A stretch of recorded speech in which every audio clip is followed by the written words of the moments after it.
Welcome everyone to today's Parsha discussion. In this week's Parsha, Parshat Va'era, God tells Moshe about the imminent redemption of the Jewish people, which will take place in 4 different stages. Moshe then goes to the Jewish people and tells them about their upcoming redemption. However, they do not listen to him. The Torah explains, "Vayedaber Moshe Kain el bnei Yisrael." Moshe said this prophecy to the Jewish people that they were going to be saved from Egypt. V'lo shamu el Moshe, but they did not listen to Moshe. Mikotzer ruach, out of kotzer ruach, we'll translate that for now as shortness of breath, ume'avodah kasha, and the great servitude. The question that we have to think about this afternoon is, what is the significance of kotzer ruach and avodah kasha? What does the Torah mean when it tells us that the people did not listen to Moshe because of shortness of breath? I believe the answer to this question can be found in a statement of Rabbi Moshe Chaim Luzzatto in his magnum opus Mesilat Yesharim. Over there in chapter 2, in Mesilat Yesharim, Ramchal, Rabbi Moshe Chaim Luzzatto, tells us that one of the most important elements of a person's spiritual growth, and for that matter his personal development, is hitbonenut, time for self-introspection and contemplation. When a person is able to contemplate where he's going in life and if he is attaining his spiritual goals, then he will in fact be able to succeed. However, if a person never makes time to take stock of his growth, if he never contemplates and analyzes if he's actually heading in the right direction, then he will never get there.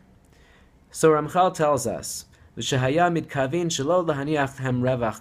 can learn from Paro, who intended to never give time to the Jewish people at all, levilti yitnu lev o yasimu etza negdo, so that they would never be able to think, to pay attention, or to plan against him. Ela haya mishtadel lahafriya liba mikol hitbonenut. Paro's plan was to burden the people with such great work that they would never have time to think. With an unending work.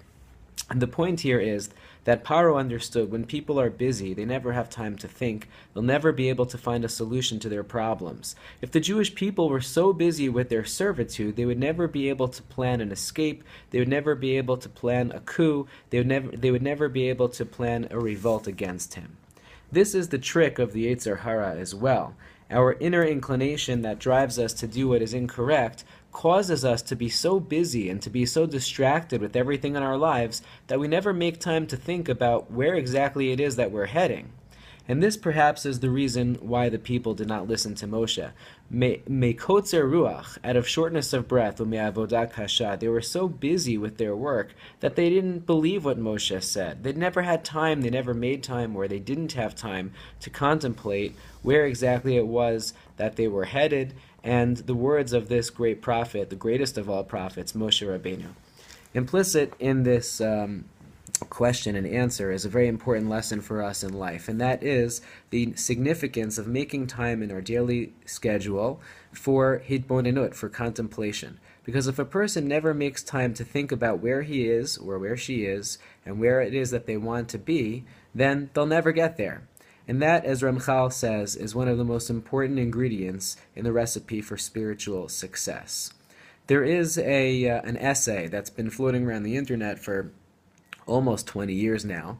Its author is somewhat unclear. It's been attributed to several different authors, but I don't think anyone knows with certainty who wrote it. But I'd like to share with you the first couple of lines which shed some light on this topic. The essay begins, "The paradox of our time is that we have taller buildings but shorter tempers. We have wider freeways but narrower viewpoints. We spend more but we have less. We buy more, and we enjoy it less. We have bigger houses, but smaller families. We have more conveniences, but less time." It's that last sentence, or that last phrase, that I'd like to focus on. We have more conveniences, but less time. In our era, in our day and age, we have so many conveniences. We have so many reasons to have more time. And yet, because of the distractions that we cause for ourselves and that we make for ourselves, we in fact have less time. It's imperative that a person think about the priorities in his or her life. Of course, family, spirituality, physical health, etc. And if we want to succeed in maximizing our potential in all of these areas, then it's absolutely essential that we make time to create and establish a game plan, a strategy for how we're going to succeed. This strategy takes place during those moments every single day or several times a week of hitbonenut, of contemplation on how we're going to get there.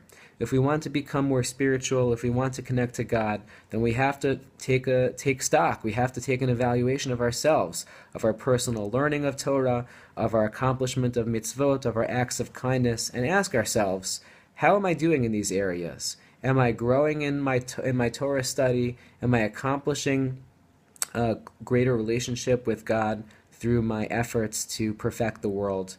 Am I learning more about the mitzvot, and am I accomplishing more mitzvot? And the same can be asked as well of our interpersonal relationships.